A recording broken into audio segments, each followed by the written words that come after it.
We welcome you to the Allen Fieldhouse in Lawrence, Kansas, where tonight Big Monday continues in the Big 8, and the defending Big 8 champion Jayhawks, now #1 in the country, are set to take on their interstate rival, the Wildcats of Kansas State. Along with Derek Dickey, I am Tim Brando, and here are your Advil starting lineups. Anthony Bean will be the man to watch for K-State. He gets it done with penetration. He's a senior, and he's also a young man that has had to deliver in big moments in big games. Anthony Bean's a very smart player, makes very good decisions with the basketball. Dana Altman, now in his 4th year at Kansas State, managed a 19-win season and a trip to the NCAAs after beating Kansas in last year's Big 8 tournament.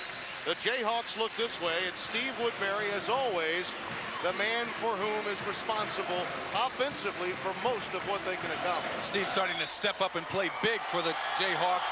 Had a very big game against Oklahoma last week and is really going to be the go-to guy. What an amazing run for this man. A winning percentage that's the best among active NCAA coaches. Roy Williams, now in his 6th season. Ostertag will get it underway along with Darrell Cunningham. House is packed as usual at venerable Phog Allen Fieldhouse. 324 days ago, almost a year ago to the day, Kansas was ranked #1 and had to go into Manhattan, and frankly, Kansas State did all they needed other than shoot the ball particularly well in the second half, or they might have knocked them off then. That's what Kansas State has to do in this basketball game. Shoot the ball well. Not a very good shooting team from the outside. Only about 40% from the field. Kansas has been #1 before on Big Monday games. There you see the numbers, losing to both Oklahoma and Missouri, and then the narrow escape last year in Manhattan. Shot Vaughn misses the chippy, out of bounds to Kansas State. Well, Kansas wants to push the ball up every time, and speaking with Dana Altman this afternoon, he said that it's a really concern for the Wildcats. They have to stop the transition game of the Jayhawks.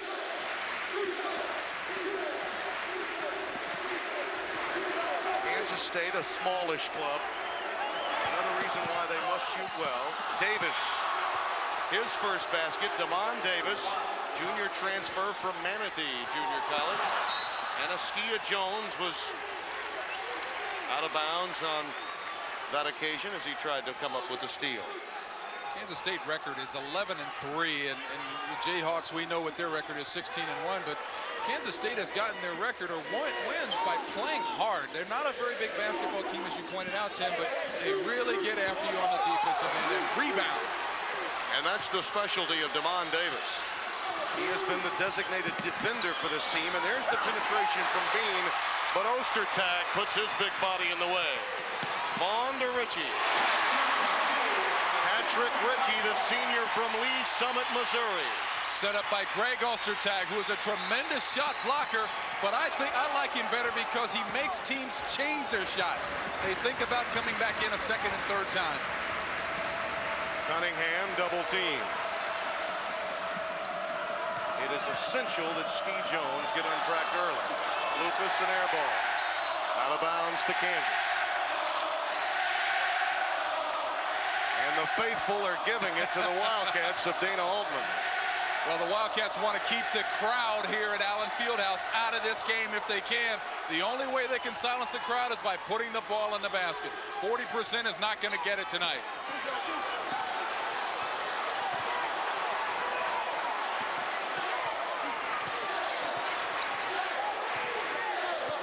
There's a nice look. Vaughn with a perfect dish inside. Jacques Vaughn showing experience, only a freshman out of Jean Murs High School in Pasadena, California. Excellent basketball player. Richard Scott gets the deuce, his first of the game, and there's the answer from Davis. Baseline extended. Damon Davis is really known more for his defense, but is a relentless player who gets after you on both ends of the court. Kansas State has won a number of close games this year. They've won 5 games by 6 points or less. Scott with a nice spin move in the paint. Richard Scott is a very good player for this basketball team. Not necessarily a go-to guy, but a complementary player who can put some points on the board and get some strong rebounds for you. Bean for three. Well, he'll need to knock a few of those down tonight. A very paltry 28% from three-point range coming in for him so far this year. Woodbury, too strong. Askia Jones brings it down. Bean needs to make his outside shot, and so does Woodbury. Steve Woodbury had a tremendous game against Oklahoma, had 26 points, 9 rebounds, and 4 assists.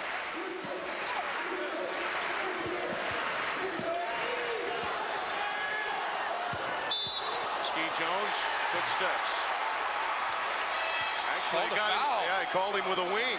I thought he took steps, but apparently he shoved with that right arm and picks up the personal. I didn't see a travel, but watch Askia Jones when he's trying to absorb the contact, and by absorbing the contact, he actually leans into the defender, and that is a foul. First foul on Ski Jones. There's a steal by Bean. To Lucas. Misses the jam. Jones drives baseline. Rejected by Pollard, out of bounds to K-State. You have to like the aggressiveness of Kansas State as they take the ball inside. An excellent defensive effort and steal by Anthony Bean, but he gives it up to Lucas, who tries to finish the play, but watch the block from Ostertag once again as Greg comes in and picks up his second block in this game early in the first half.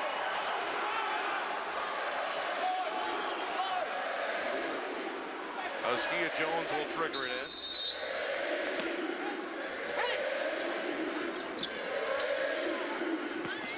Bean, a pull-up. Not there. Pollard already very active since coming in. Outlet to Vaughn. Pearson. Cunningham clears. Roy Williams will keep running them out there. Sean Pearson, a sophomore from LaGrange, Illinois, just outside Chicago. Kansas State forces you into playing their style of game. That's how they've been as competitive as they have with Kansas the past few years. Askia Jones takes it inside, draws the foul. We talked about Ski trying to pick up this team and actually lead them on his shoulders, and he's trying to take the ball to the basket. If he can't get the ball to go down, he at least wants to try to get to the free throw line. There you see how they've done it, Derek. I think you'll agree. With defense, without Walters, without Adonis Jordan, this is a team that's had to play very well on the defensive end to manage being number one here this early in the season. Absolutely, forcing their opponents to less than 40% from the field, and just out rebounding their opponents is a big issue for Roy Williams, and then forcing close to 20 turnovers per game. And so far, Ostertag has 2 block shots. They're averaging 5 a game.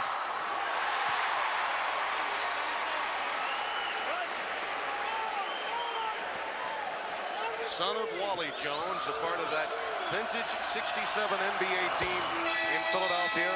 Boy, who'll ever forget that lineup? Wally Jones, Hal Greer, Luke Jackson, Chet Walker, and Wilt, who played in Kansas.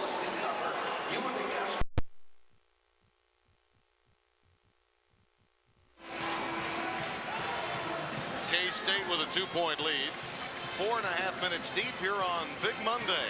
And the big game involving the #1 team. And in case you wondered, this is the 5th #1 team of the year. It got underway with North Carolina, then Kentucky. Arkansas held it the longest period of time.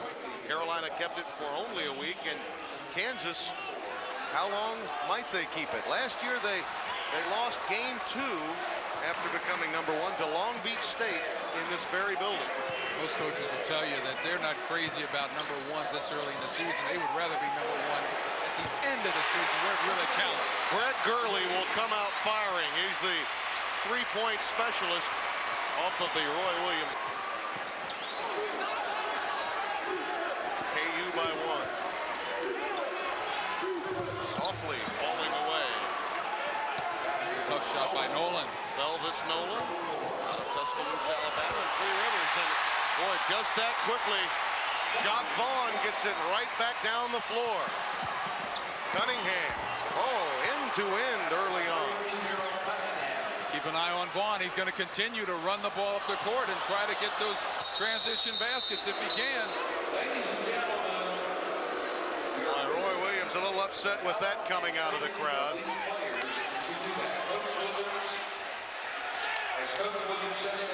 Jacque Vaughn is just looking and waiting for an opportunity to take the ball straight to the basket. If the opportunity's there, he's going to try to convert. If it isn't, at least he's going to force the defense to commit itself and try to play in. That'll be a push offensive foul spotted against Richard Scott. Rick Wilco right on top of it making the call. Alabama leading Tennessee Martin in the second half. Ole Miss over Oral Roberts early. David Hall along with Scott Thornley are the rest of this Big 8 officiating crew that we have for tonight's game.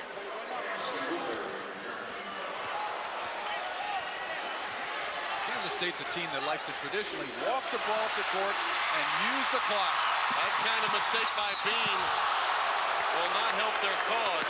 He got caught mano-a-mano against Rayford and lost. Anthony Bean is going to he's trying to decide exactly where he wants to go with the basketball and makes a mistake by carrying it over with his right hand and losing control. But once Kansas gets the ball, you know what they want to do, attack the basket and make the defense pay for it. Freshman B.J. Williams at the line out of Wichita.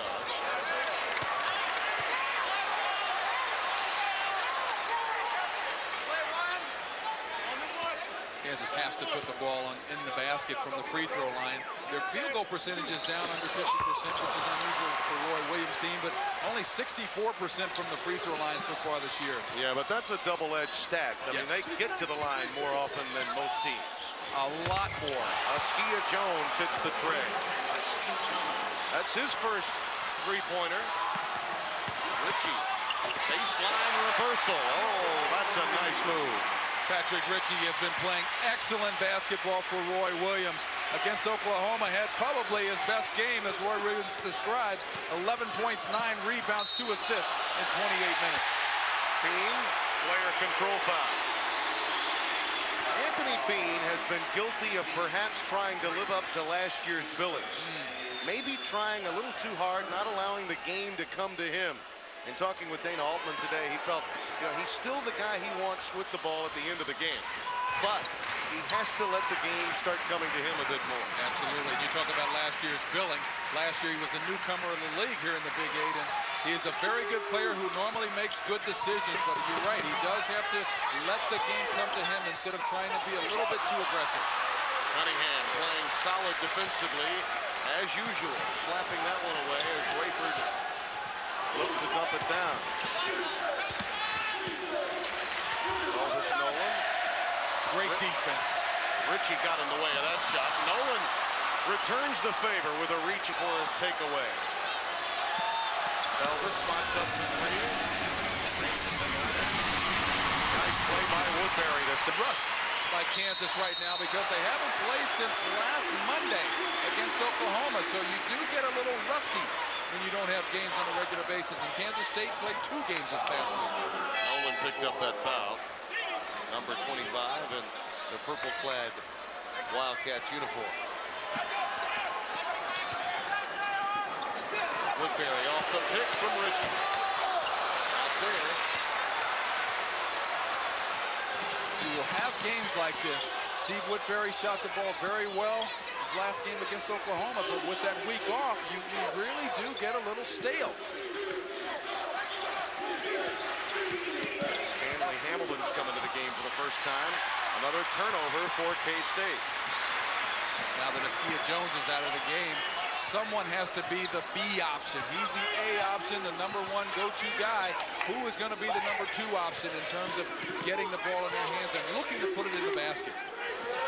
K-State would generally go with a tighter rotation, but they had a tough game with Oklahoma State as Williams uses the glass. B.J. Williams gets in the scoring column. If rust is on the mind of Roy Williams, heavy legs are on the mind of Dana Altman because he believes his team could get tired as Kansas continues to rotate this quality depth onto the floor. 2 turnovers by K-State in the last couple of sequences. We're tied at 15 at Phog Allen Fieldhouse.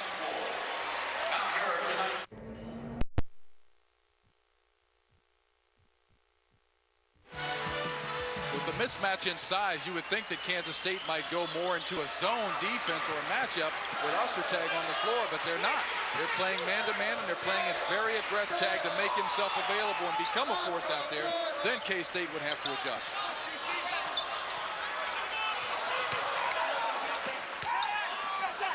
Good baseline maneuver there. Sean Pearson.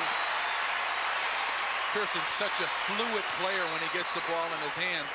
He just needs to be a little more consistent, and Roy Williams will compliment him by giving him more time. Kansas by 2. Cunningham will have to hit that shot. Yes. It'll be there for him. He's got to either take that shot or put it on the floor and go right around Ostertag. Well, they don't respect Rayford. Ostertag trying to keep it alive. Pearson. Oh, using the glass. Very active Sean Pearson since coming in. You have to give Ostertag credit for getting his hand on that ball to keep it alive for the Jayhawks.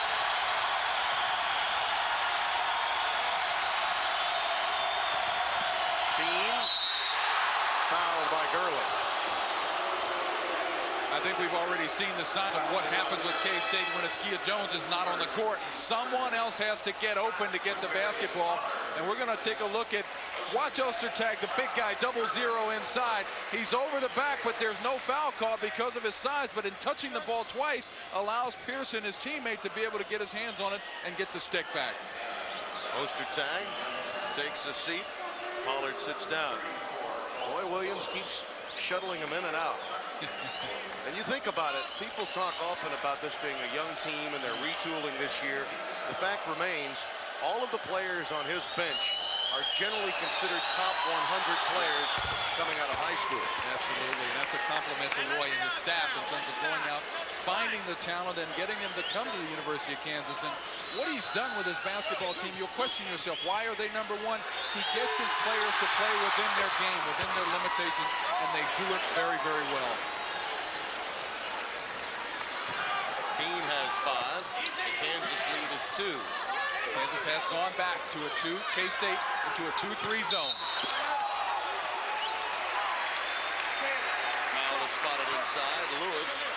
Kevin Lewis, who just checked into the game, picks up the foul. The 6'10 freshman from Midwest City, Oklahoma's Albert High that Dana Altman's very high on. He needs some size in there. Jacques Vaughn returns and Rayford sits down. As he develops, as Lewis develops, this Kansas State team will improve as we get into February. Pollard. Nice pass inside, off the out-of-bounds play. Perfect execution, get the ball up high, and Pollard, when he receives the ball, doesn't bring it down, allow the defense to get a hand on it. Askia Jones, checked by Woodbury. That's a nice matchup that you may see at the next level eventually. I think it's very possible because both those players have a chance. I've talked to a couple of NBA scouts who are here to watch both those guys. Jones got Woodbury airborne and took advantage of it. You notice how he kept his dribble alive? He had a chance to pull up for the jump shot or go up with the defender in the air, but he kept it alive and got closer to the basket. Davis, the dump down, and Pollard picks up the foul. And checking Kevin Lewis. You talk about a great matchup, Timmy. Watch this matchup. Look at Woodbury overplaying Jones. Jones trying to get out so he can get the ball in his hands. And as he does, a quick ball fake, and that extra dribble allowed him to get to the basket. And that's a smart move that you will probably see on the next level. High lob for Lewis. Woodbury takes it away. Dump down to Scott, using that body. And that's an example of the slide of size for Kansas State. They really have no one in that middle that can deny that. No, they can't. And Richard Scott using not only his height, but his 235, 40 pounds to be able to get that advantage inside. Jayhawks by 4.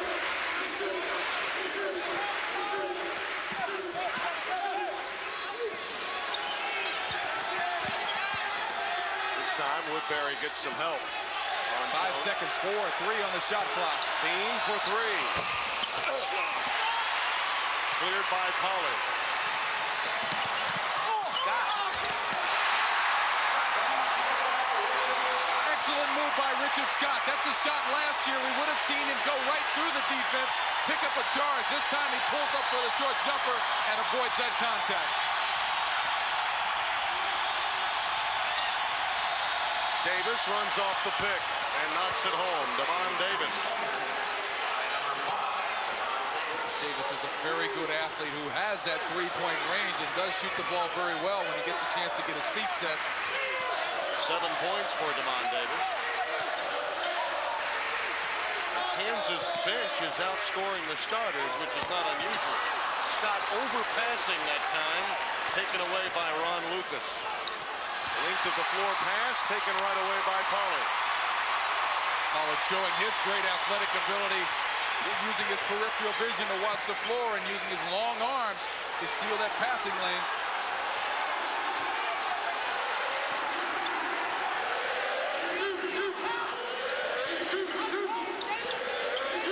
Vaughn. Scott lost it out of bounds. It'll go to K-State. 7:13 remaining in the first half. Roy Williams' club with a mini run, but only up by 3. Brett Favre, legendary quarterback.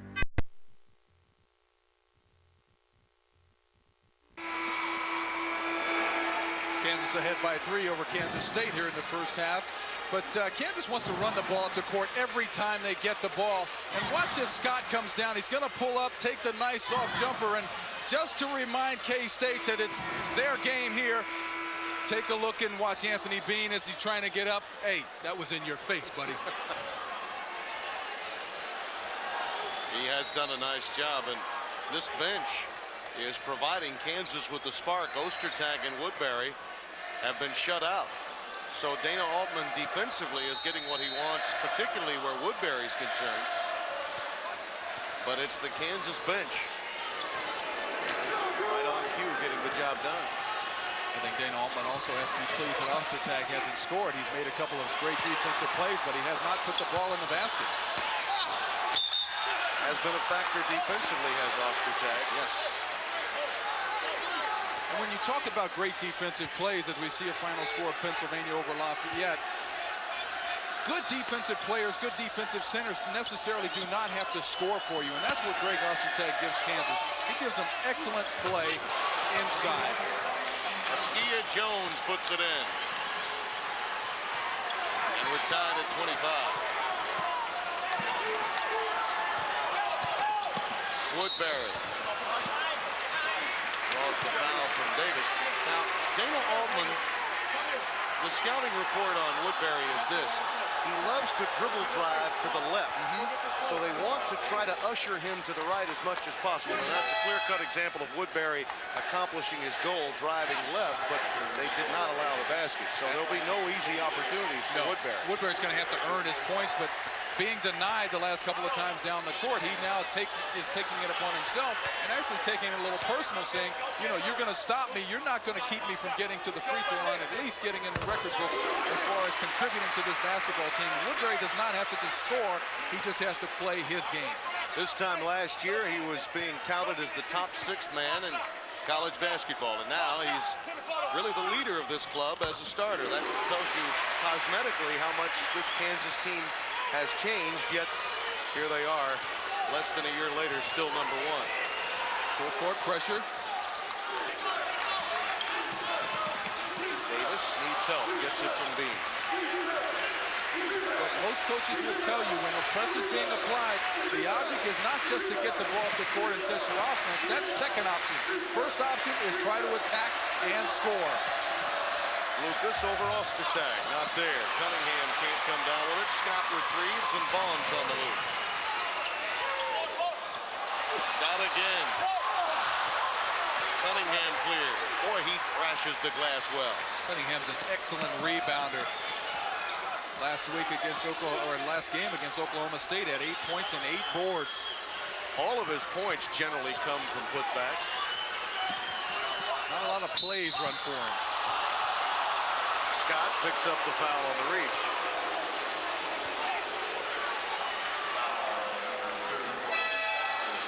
Third foul on Richard Scott. That will necessitate B.J. Williams coming back into the game. That won't stop the aggressiveness of Scott when he comes back in. The last thing that Roy Williams wants is any of his players to become tentative because of foul difficulty.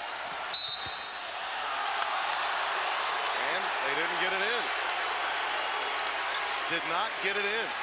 It's one reason why I would have Askia Jones on the floor instead of tossing the ball in. He knows how to get open, knows how to go around picks well enough to be able to receive the pass, but he should also be smart enough to count in his head to know when he gets the floor. If no one's open, you call a timeout.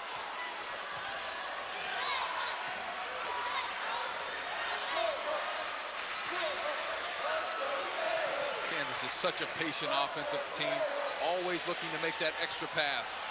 No one's with Ostertag, and he missed the chippy. That's one of those you say, hey, go up and slam it. Absolutely. Big fella, you have a chance to look inside the rim. You look down in there when you're putting the ball back in. Don't jump on your tiptoes. A lot of people compare him to Bryant Reeves, big country at Oklahoma State, but he is not the same player. Oh, nice play by Davis. That's the athletic ability that young man has coming to fruition. And there he is defensively. Watch Ostertag, Greg Ostertag. He's going to get this offensive rebound with virtually no one in front of him as the shot goes up. Has a chance to get the ball and just absolutely ram it back in, but he loses the handle on it and fails to look down in the basket as he's throwing it through. He's going to have to do that to help his team win in this conference because he's going to get pushed a lot. Matchup zone now being played by Kansas State. Watch how they defend the perimeter when Richie has the ball versus when Woodbury gets it. Little difference. There's the nice lob to Ostertag, and he puts it in to atone for the earlier mistake. Yes, Jacques Vaughn knows that Ostertag needs to be a part of this offense, and to get the ball up high gives him a chance to receive the pass. If he doesn't bring it down, he can put it in the basket. Jayhawks by 2. Just over 4 minutes left in the first half.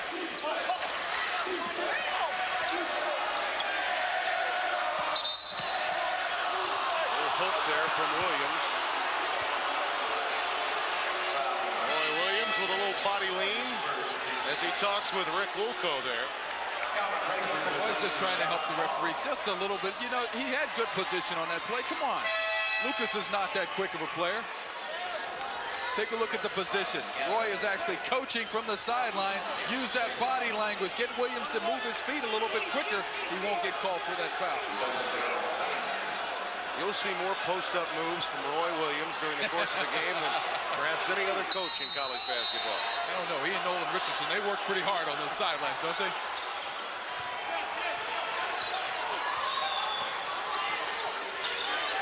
There's the double team on Jones. Perfect trapping position. The key is not picking up your dribble.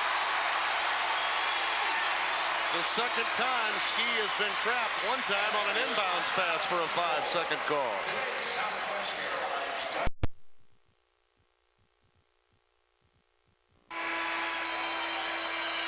You could say that that's the tall and short of it in the paint and outside the paint. And Kansas State has to get it done outside the paint because of their sleight of size. And KU getting more outside the paint than perhaps the norm, but it's inside where they should be able to dominate in this game. And you look at it, Derek, neither Woodbury or Askia Jones have been able to seize control as the star players. In fact, now Askia Jones is going to get a blow. You see Pete Herman, the assistant coach, chatting with him there. Well, I think you have to give credit to the defense that both these teams are playing right now. Playing it tenaciously, going after loose balls, and Kansas State plays in what we would call an ugly style in that they don't shoot the ball particularly well inside, but they do shoot it very well from the perimeter if Askia Jones is on. Woodbury can't get it to fall, and Lucas clears. Steve Woodbury struggling from the perimeter tonight. Attacking the offensive glass, K-State. Well, I like Belvis Nolan. Now, they turn it over this time. They turn it over, but I like the play of 44 Belvis Nolan. The youngster is playing hard. That's what we call get after it, because they just simply get the ball up on the rim and athletically just jump over the defense to try to keep that ball alive and dunk it in if they can.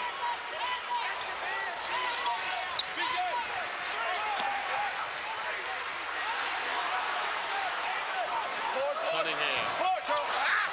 Turnaround hook won't fall for Ostertag. Ostertag needs that shot for his confidence. Gavin is on the floor now with Lucas. Cunningham uses his left hand and gets the roll. Nice move by Daryl Cunningham. He has the quickness to be able to go around Ostertag anytime he wants. He just is now starting to call for the ball down low. B.J. Williams. Richie skying that time, may have got caught going up the back. Coming up at the intermission, we'll join John Saunders and Special K, Clark Kellogg, back in our studio for the Delta Faucet Halftime Report. The latest from the top 25, Georgetown and Seton Hall. Boy, the fans even keep up with the sponsors. They're doing their job, aren't they? On top of it. Yeah, those faucets may be freezing up tonight. Around here especially. We've got a wind chill of about 40 below outside Fog Allen Fieldhouse tonight. Temperature minus 10 to 15 below here. A little too cold for me, Tim.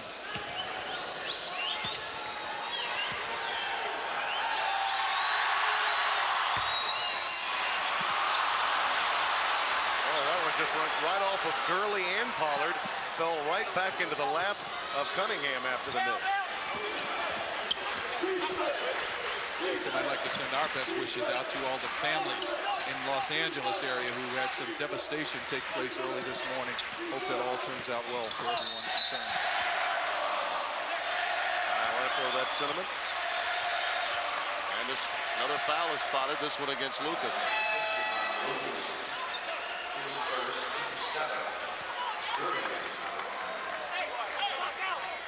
Skia Jones comes back in the game.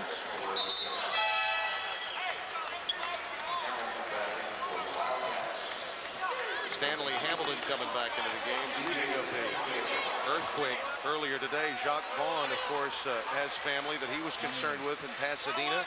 Played at John Muir High School there. He was able to call home and find out that all was well.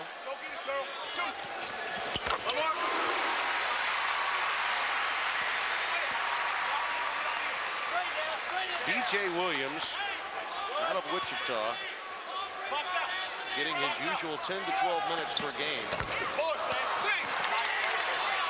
Hamilton brings it down. 1-point lead for KU.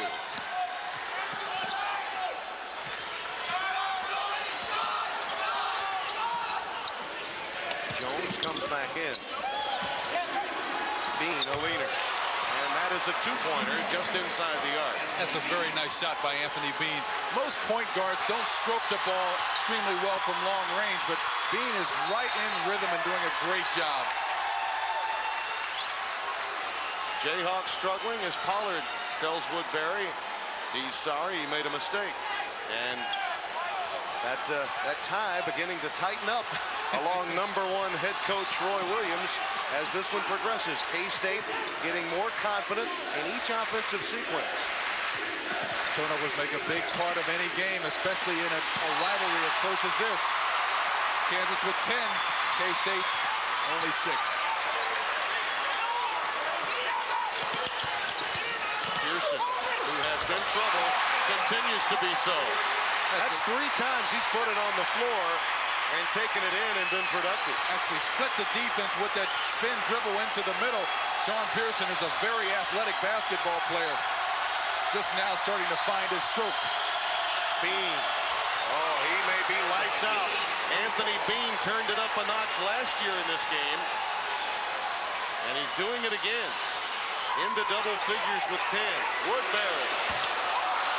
Cunningham brings it down. And Woodbury stymied throughout, and you have to credit Dana Altman's defense. Yes. Now, even when he has an open shot, he's a bit tentative. Well, assistant coach Ken Turner said they're going to do, Kansas State's going to do their best to try to deny Woodbury the ball in the open court. Jones can't get it to fall. Bullish move inside by Hamilton. And that one was actually tapped through by Pearson. And Askia Jones will get credit for it. But Sean Pearson got more of his mitt on that one. It has to be a lift for Kansas State to get the lead back, especially down to the last 15 seconds in this first half. Big confidence builder. Wildcats by 4. To see how quickly Hamilton came out to check Woodbury. Pollard falling away. Cunningham claims it, and we're at halftime. So the more things change, the more they stay the same, John Saunders. Roy Williams has the look of a coach that's #1 this week as he sees the Wildcats up by 4.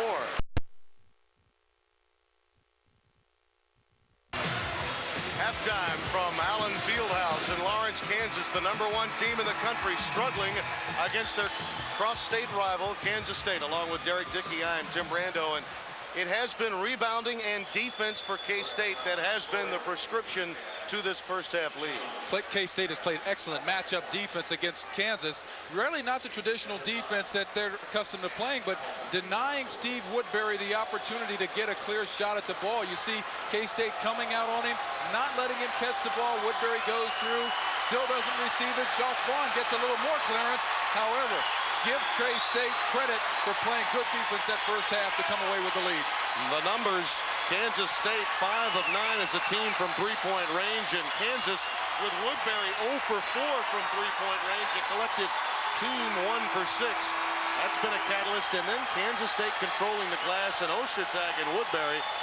Last week, they combined for those numbers, and tonight so far, only 4 points and 4 rebounds between them. And in the case of Woodbury, it has really been a drought. He is 0 for 8 in the game from the floor. Well, I'd like to have been a fly on the wall in Kansas's locker room at halftime. But that tells me that Woodbury and Ostertag are going to have to come up big in order to match last week's numbers. This time he gets a wide open shot. Davis a little late getting over there. I tell you, the play of Damon Davis, 4 for 4 from the floor. The young man has played well on both ends, #5 in purple for Kansas State.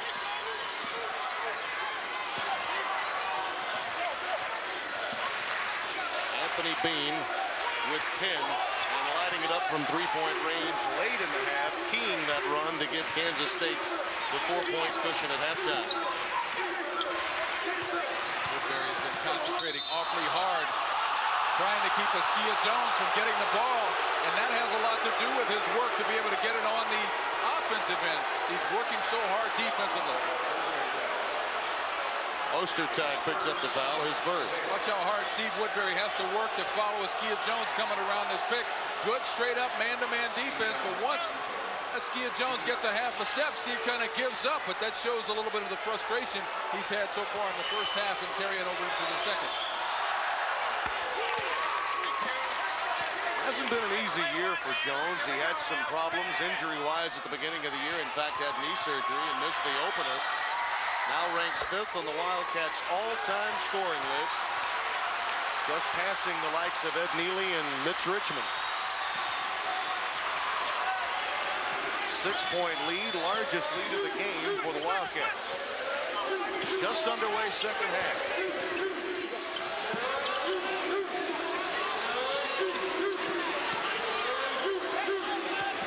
Excellent defense again by Kansas State.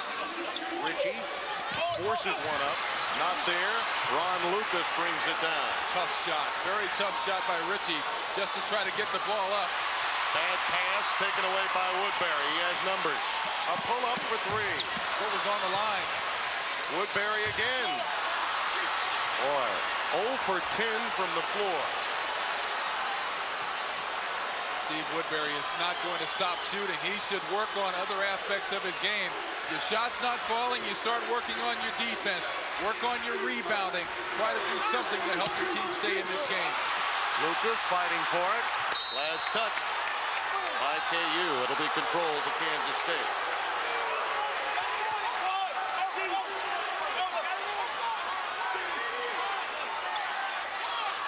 Ski Jones will trigger it in for the Wildcats. They've had problems in this area of the game. 1 5-second call, and there's Jones for 3. Oh, what nice rotation.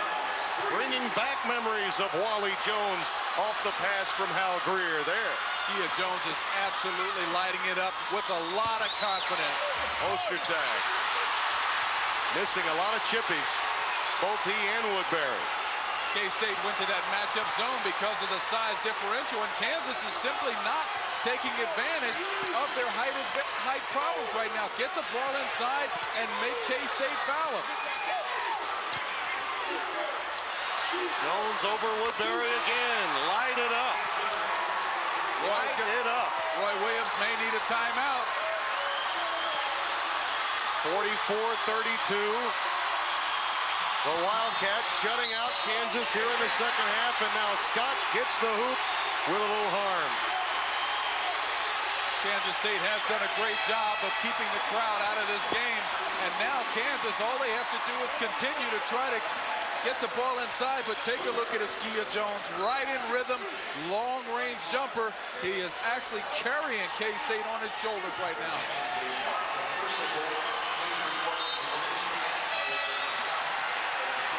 Ostertag sits down, Pollard comes in. Pollard has been a lot more active this evening as opposed to Greg Ostertag, who's a big guy who isn't quite as fluid or mobile around the basket. Scott really the only Jayhawk that has been productive on the offensive end. He has 11 now, as you see Williams talking to the kids that are struggling, both Woodbury and Ostertag. That's what makes him a great coach. He's always teaching. Kansas is extending their defense now, trying to force a trap. Bad pass from Lucas, but it's recovered nicely by Davis.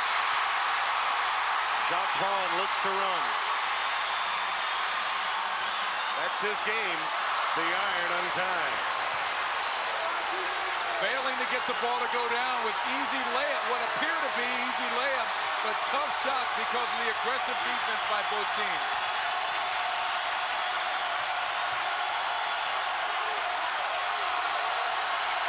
Jones, this is a mismatch against Gurley, but he gives it up to Cunningham.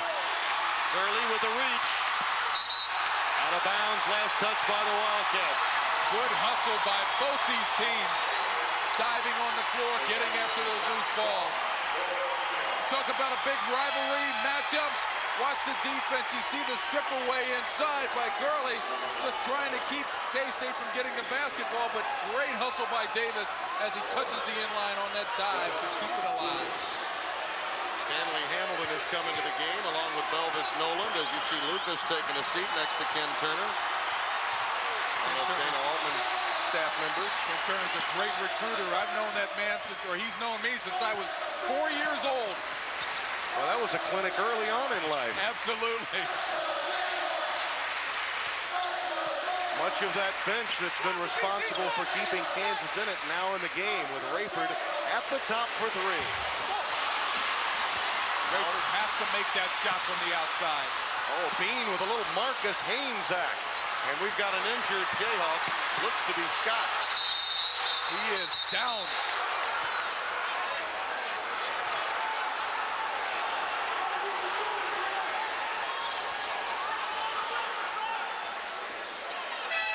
Get a chance to see the outside shot from Rayford. Watch Scott, he's in the middle. Number 34, what happens to him? Does he get hit in the head? Looks like by his own man, Scott Pollard, actually hits him in the head. This game has been physical and will continue that way.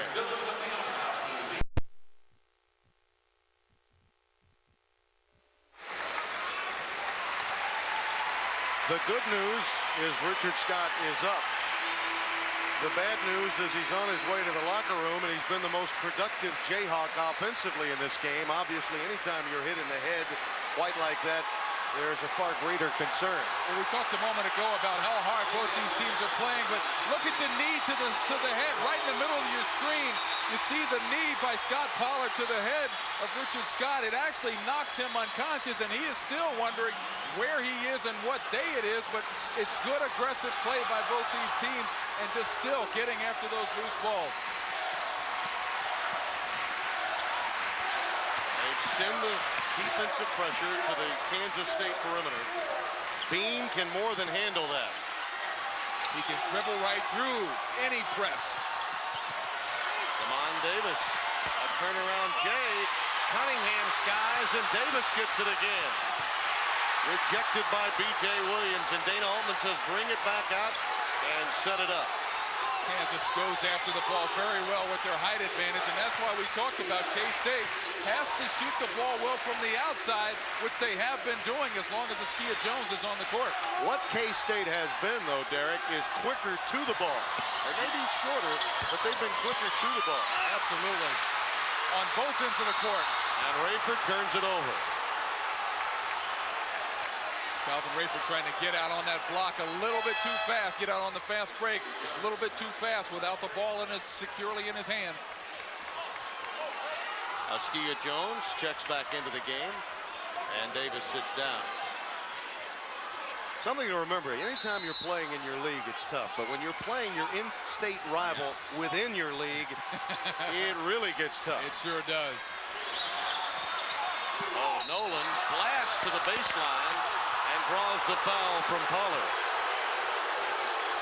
who has been at the center of a great deal of contact in the last couple of minutes. Yes, he has, but this is a good aggressive move by Nolan on the baseline side, trying to get in and get that high percentage shot before the defense get a chance to set. Take a look at Nolan as he's going to go up with the left hand, but he is initiating the contact, but he's doing it while the defender is also moving, gets a chance to go to the line for two. Elvis Nolan out of Three Rivers Junior College, also happens to be the same junior college that brought about Anthony Bean. The connection there is Gene Best, the head coach, coached against Dana Altman when he was at Moberly, when he was coaching at the junior college level before making it up to Marshall, and then, of course, later here to Kansas State. He had to get to the playoffs through Three Rivers, and he's managed to stay in contact with the head coach of that particular junior college. It's helped him greatly pick up a couple of key players. Let's talk about key players. One of those key players from Moberly that came here with Dana Altman was Mitch Richmond. B.J. Williams brings the Jayhawks to within 8. The crowd is slowly getting back into this game.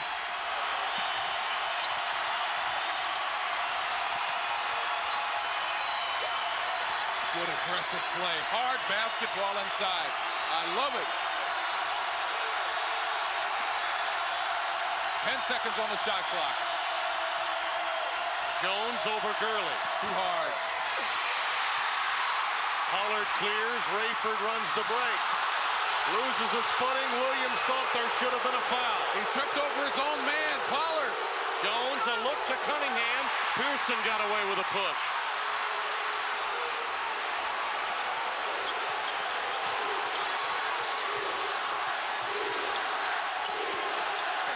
Rayford getting a little wild and ragged. Dana Altman wants them to slow it down, but Nolan is going to throw it up and hit a tray. That's one of those, wait a minute, what good shot. No, yes. Silence the crowd.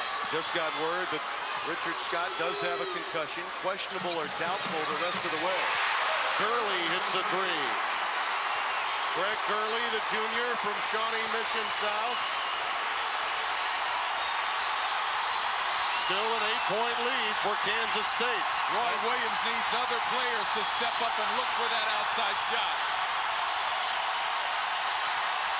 So you say you want to be number one. You have to earn it. Put on your hard hat and get out there and get it done. Jones. That's a two-pointer, and it's a 10-point lead. Gurley again. Hamilton, we're quicker to the ball. Yes. That's Kansas State most of the evening. That's a very good point you bring up, Timmy, because what Kansas State is doing is they're going after loose balls. They're going aggressively to both ends. They've only been out-rebounded 3 times this year in 14 games. Elvis Nola raises the iron. Pearson collects it, and that's a hold against Nola.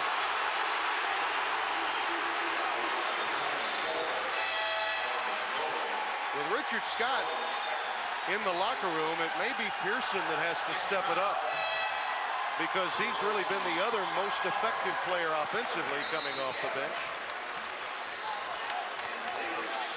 There are the numbers. Wow. I mean, that's the difference in the game. And again, this is a Kansas State team that had had problems shooting the ball all year prior to this game. Yes, we talked before about Kansas State on the year only shooting 40% from the field normally, but 35% from long range, and they're getting it done this evening. Kansas may be dominating inside, but K-State is on the perimeter. Pearson. Cleared by Lucas. Getting to the ball. Ryan Gavin in the game now. Anthony Bean with this lead sitting on the bench. Rayford with a pickpocket. Gavin took his eye off the court for 1 second to look at Dana Altman to see what play he wanted. Dana gave him the play to keep the ball in motion. The defense, Rayford stole the pass. Lucas too strong. Oh, what a tip by Jones. Askia Jones actually jumped too quick, couldn't get it with his right hand, reaches back with his left hand to tip that ball in the hole.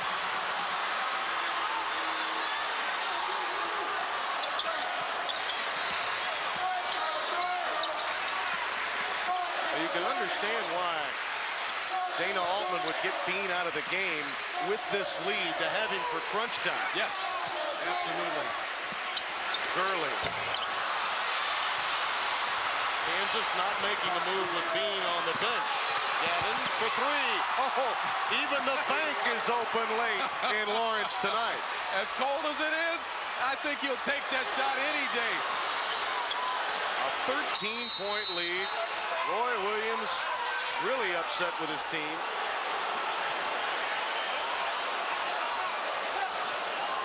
And the foul is spotted inside. They'll have time to chat with his club, down by a baker's dozen.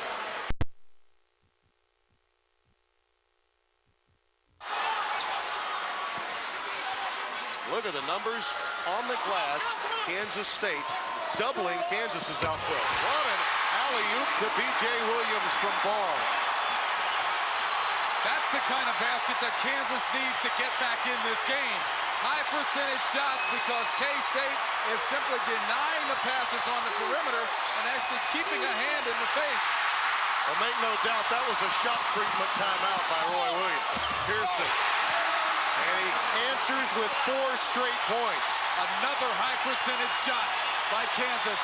After the steal, take it down, take it to the rack for the finish. It only took 30 seconds to get that lead back into single digits. And another steal by Williams. He's fouled by Gavin.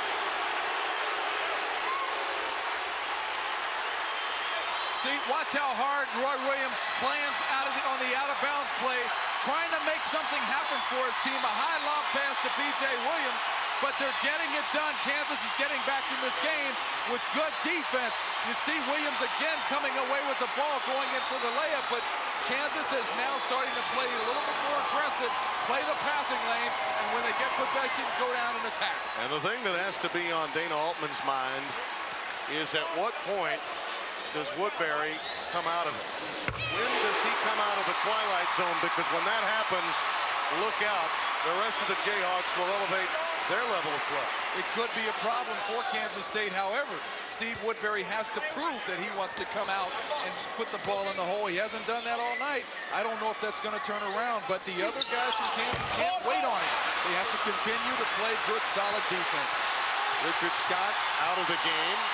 They're leaning on Gurley as well as B.J. Williams, who has more than answered for Scott since his exit with that concussion.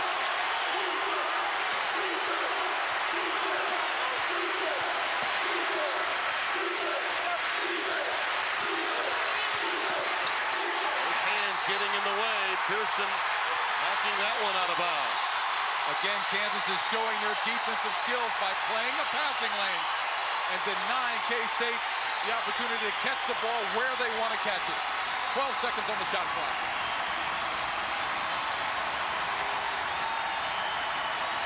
This is where Kansas can really be trouble.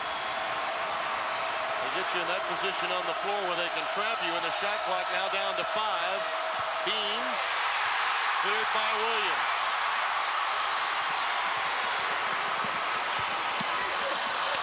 Out of bounds off Jones. He may have had a concussion. He got a hit in the face with the pass.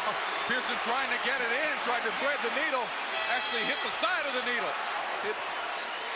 Watch this, Askia Jones is playing great defense. You can't have much better position than that.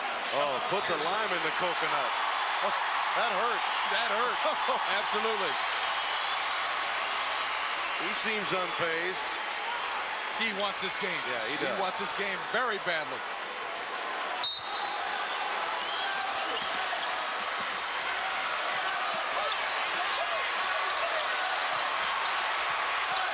Woodbury trying to shake free.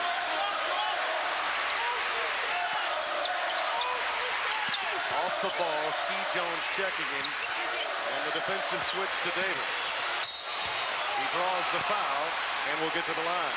Steve Woodbury still showing some frustration on his face by not being able to get that ball to go in the basket, but he's working hard to try to get open. Good example, though, of that Dana Altman defense we talked about there as the switch was made to Davis, and yes, he still had a man in his face. And as we mentioned, this is a team that primarily is a man-to-man principal defensive team.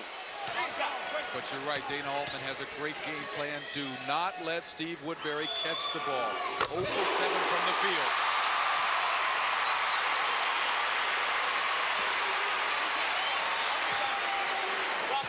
Hey, go get it, girl. Luke, go get it, girl. Go get it, Luke. Shoot up. 55-49. It's a 7-0 KU run since the shot treatment timeout taken by Roy Williams. Kansas coming out in a 1-3-1 zone. Going to try to force K-State to use up some clock and shoot the ball over the top of the tall defense. And that is tall out on the perimeter when Pollard comes out there. Good touch pass to Cunningham. And he draws the foul. And that's how you beat a zone press or trap. You make quick passes, touch passes, always looking to make one extra pass, and you will have opportunities for layups. Watch this quick touch pass inside. 1-2. Before the ball hits the floor, advance it one more time. You usually have a chance for a layup, or you will get fouled on the play. This is a young man that's worked hard to have a productive senior year. Spent his first season at DePaul, only got limited playing time. Prepped at St. Joseph's High in Westchester, Illinois. Transferred over and has just been a workaholic for Dana Altman since coming over. Absolutely. Has averaged 11 rebounds his last 3 games and got 8 rebounds on the night so far. Played an outstanding defensive game.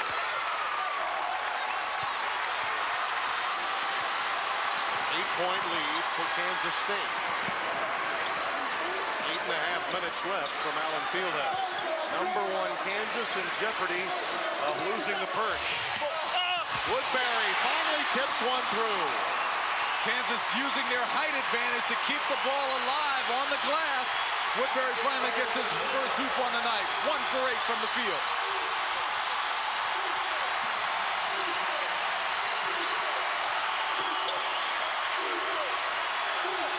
Jones. Out of bounds to Kansas State. Last touch by Ritchie. That's an example. Lucas crashing the boards, managing to get a hand on that to cause the deflection. Quicker to the ball. That's what K-State's been all evening long.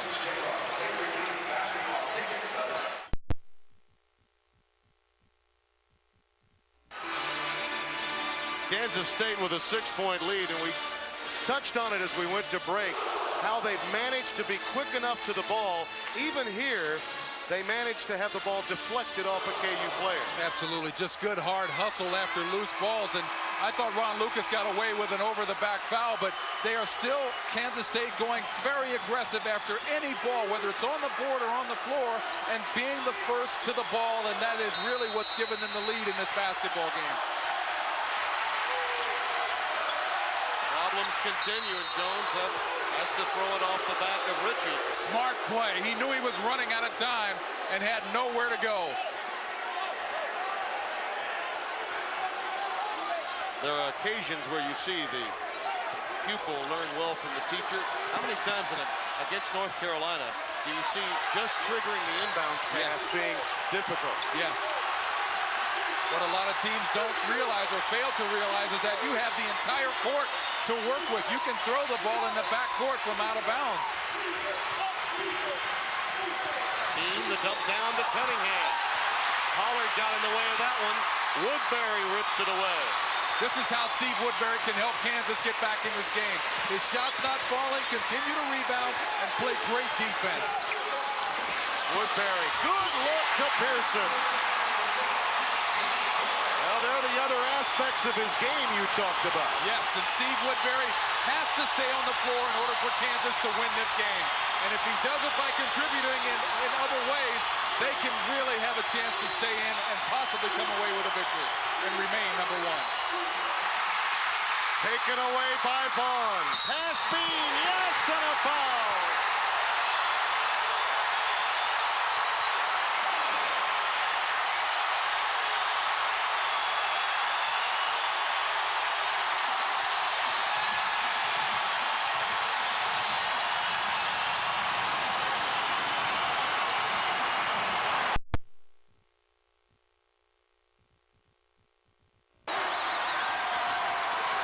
There are times when you play at a certain level because you have a certain jersey that says a certain school, and that's what we've seen. I think we have. We're starting to see Kansas really coming out and playing the aggressive style that Roy Williams wants as Jacques Vaughn takes it to the hole and gets fouled on the play.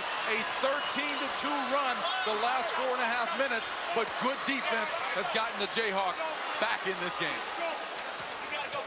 Roy Williams angrily called timeout as he saw K-State rush to a 55-42 lead.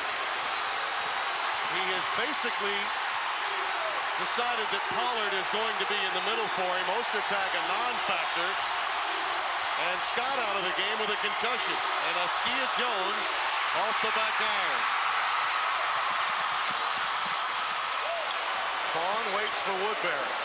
Smart move by Jacques Vaughn. Ritchie loses it. And all of the loose balls have been claimed by Kansas State. Again, Timmy, you can't talk about it enough. K-State is going after the ball, whether it's on the floor, loose, or whether it's off the rim. They're getting to the basketball, even though they are at a height disadvantage. Running off a curl, Jones, but he can't shake Woodbury. There's Ritchie with a double down. Shot clock at 5. Lucas will have to put it up, and he took steps. The K-State offense out of sync as Ostertag reduced to becoming cheerleader, enjoying that aspect if nothing else. Well, he has to enjoy the defensive aspect that the Jayhawks are playing.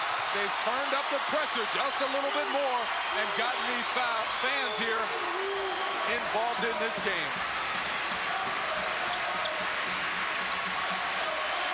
Pollard a turnaround. Loose ball, this time Vaughn in position. A rare occasion in this game. Woodbury still won't fall, out of bounds. Last touch by Ritchie. Very fortunate bounce. I thought the ball might have gone off Kansas State, but Steve Woodbury is shaking his head. He has to be wondering, why is the lid on the basket for me?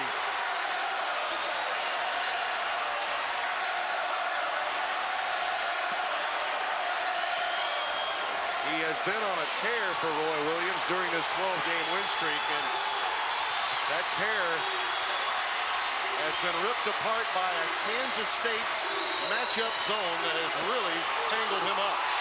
Another steal on the overplay. Pearson loses it. Last touch by Anthony Bean. Credit to defensive Roy Williams once again playing the passing lane.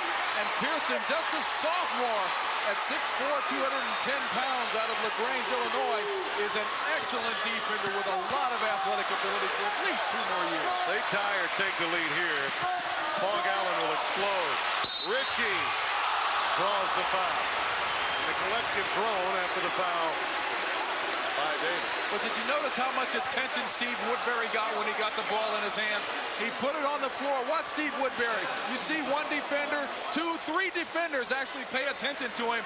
And being the smart player he is, his shot's not falling. A nice pass off.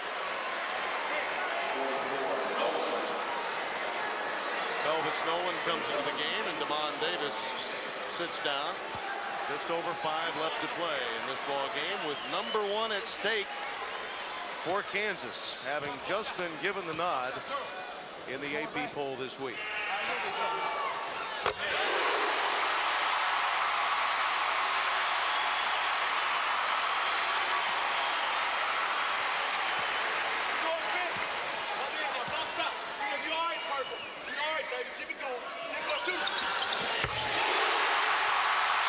We're tied at 57, and the decibels are about to pick up.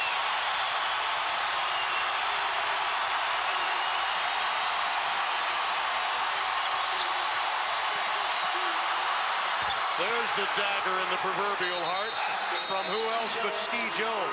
Skia Jones wants the ball in his hands. He wants to be the one who carries his team on his shoulders and makes the decisions.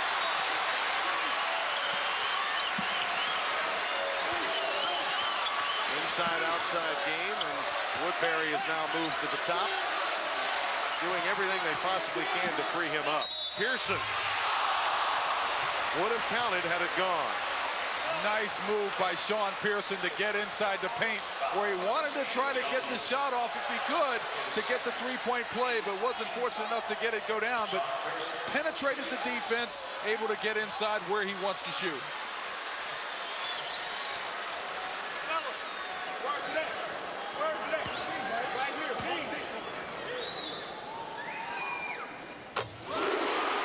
Sean is coming off a pretty good game, though he's not been a good free throw shooter all year, only 50%. But he hit 4 of 6 from the floor against Oklahoma and made a solid contribution. He's done more than that for the Jayhawks tonight. Played great defense, 11 points, 5 out of 7 from the field. Jayhawks to within 1. They've made their run, they just haven't climbed the hurdle.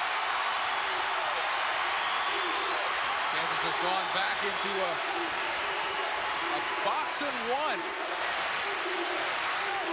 Steve Woodbury is on Skia Jones, not letting him get free to get the basketball.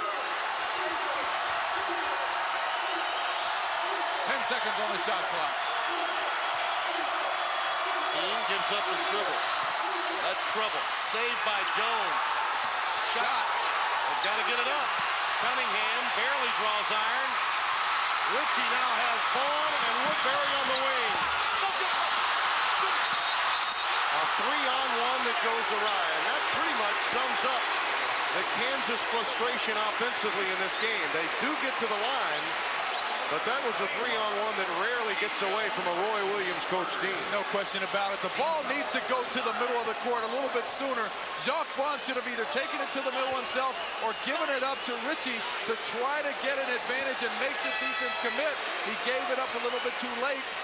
Kansas did not come away with a 3-point play, which is why I agree with you. They should have at least gotten a basket and possibly 3 points out of that possession. Davis comes in. Ron Lucas sits down. Woodbury gets to the stripe after the 3rd personal committed by Skia Jones. 1 and 1. 2 shots. Woodbury trying to get 2. Well, if you make the first one, you get 2 anyway. You have to admire, though, the effort and the attitude of Woodbury as he misses that one. Jayhawks, who usually use their bench a great deal, have gone the last 6 minutes during this run with the same lineup. Kansas switching their defense once again, back to aggressive man-to-man.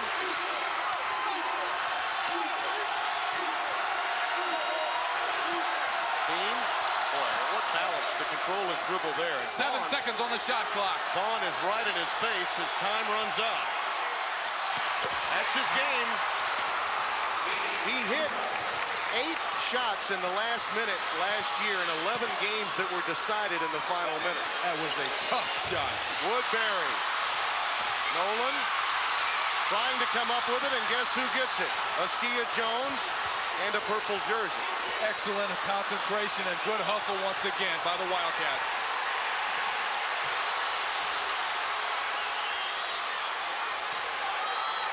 Three-point lead, 2:37 and counting. Number 1 Kansas at home at the Allen Fieldhouse, struggling against their in-state and Big 8 rival, Kansas State. Jones.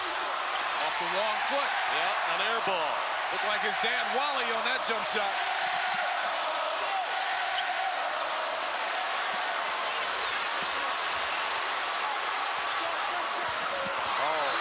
Pollard moved away from the pass, and Cunningham ducked in to take it away. Well, Pollard and Vaughn were not on the same page. They're both freshmen and will get to know each other as the years come, but they were not on the same page on that exchange.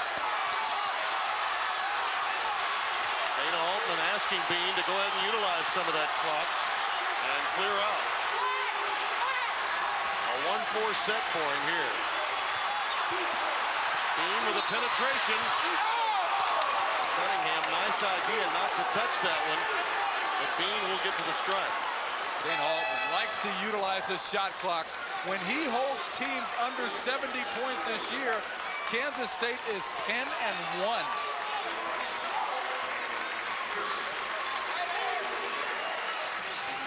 Anthony Bean is such a tough player under pressure. As you talked about, Timmy, he wants the ball in his hands to make decisions. This happens to be a great decision. Get the ball to go down. And again, that's a quality offensive play. You'd think on the surface that Kansas defensive pressure really forced a tough shot. Not in this case, not with Bean handling the ball. He's got a reputation with the clock running down to knock him home. You talk about he played at Three Rivers Junior College from Bernie, Missouri, and just a tremendous leader out there on the court. And a points guard's job is to make his teammates better, and he has done that for Dana Altman. Wildcats by 5. Woodbury may remember that miss on the 1-and-1. It was a chance for Kansas to take the lead.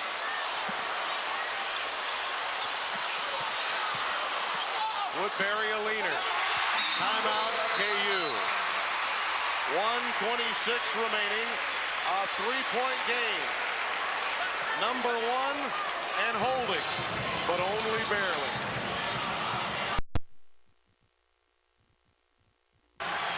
It's a critical possession for Kansas State. They have to get the ball in bounds, which is difficult. As you and I talked about that off camera. Get the ball in bounds because Kansas is going to be running at him trying to get a steal. This is where they create more havoc for Kansas State than any other aspect of the game. Even now, the 10 seconds becomes a factor, but Askia Jones makes a nice move. Kansas has 2 point guards on the court. They have Richie along with Jacques Vaughn. Davis takes it to the rack and manages to get to the strike. Can you hold it? North Carolina did for 3 weeks, Kentucky for 2, Arkansas for 5, Carolina for only 7 days, and now Kansas. They got it today. Let's find out if they can hold it. Same problem. 5. Yep. Oh! They deliver the timeout. And K-State will have none remaining. And boy, is that big. A very big timeout forced.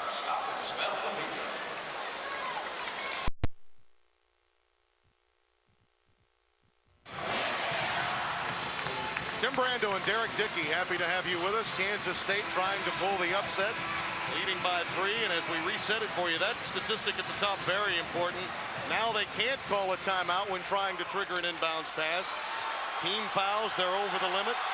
The next one, Kansas will shoot 2, and the possession arrow is on K-State's side. And with as many loose ball situations as we've seen, that is important in their favor. The most important thing right now is to get the ball in bounds. You can't play until you get it in. And the foul. Woodbury picking it up on the reach.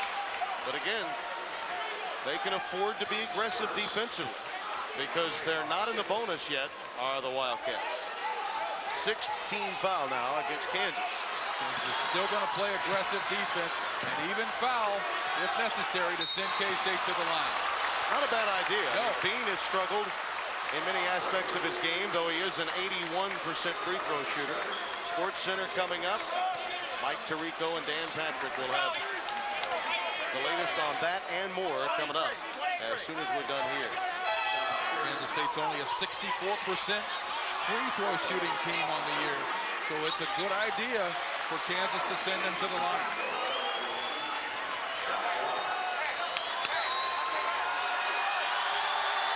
He's nicknamed Mr. Clutch. He'll have to earn it again right here.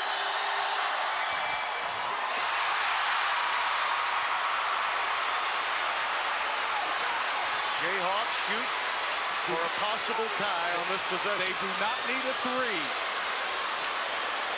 There's plenty of time left in this game. They are lining up around the arc, though, aren't they? Vaughn penetrates. Sets up Pearson. We're tied at 64. Jacque Vaughn did exactly what Roy Williams wanted him to do, penetrate inside the zone and kick it back out for the wide open shot, and Pearson finishes it off. No timeouts remaining for Kansas State. There's the difference between the shot clock and the game clock. Worst case scenario, KU will have a final shot. Officials telling Vaughn to watch his hands. Illustration of the 5-second rule and the impact that it has on the game now. Bean. Oh, a big shot for Mr. Clutch. It's a 2-point game. Excellent shot, excellent penetration, good concentration. Ritchie, not there. Bean takes it down, and he's fouled by Vaughn. Do we see Kansas fall? Bean has to make these free throws. He needs to make at least one.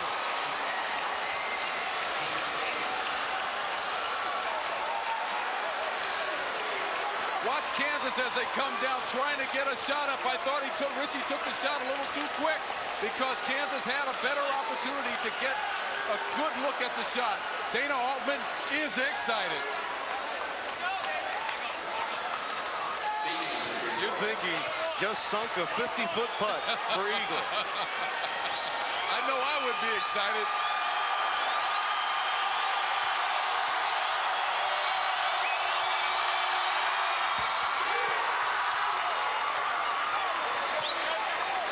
Anthony Bean, Mr. Clutch, won 8 of 11 last-minute games down at the stretch himself. He makes this, he'll have the last 4 points for Kansas State in this one. And will have beaten the #1 team in the country. Quick timeout call at midcourt. 0.8 of a second remaining, and we'll have a new #1. That much we know.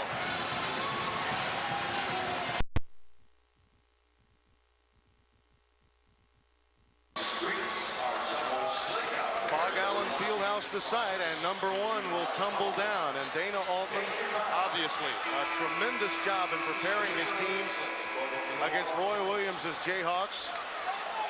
This will be Kansas State's first conference victory, and for Anthony Bean, his 10th game-winning play in the last 2 years for that man, Dana Altman.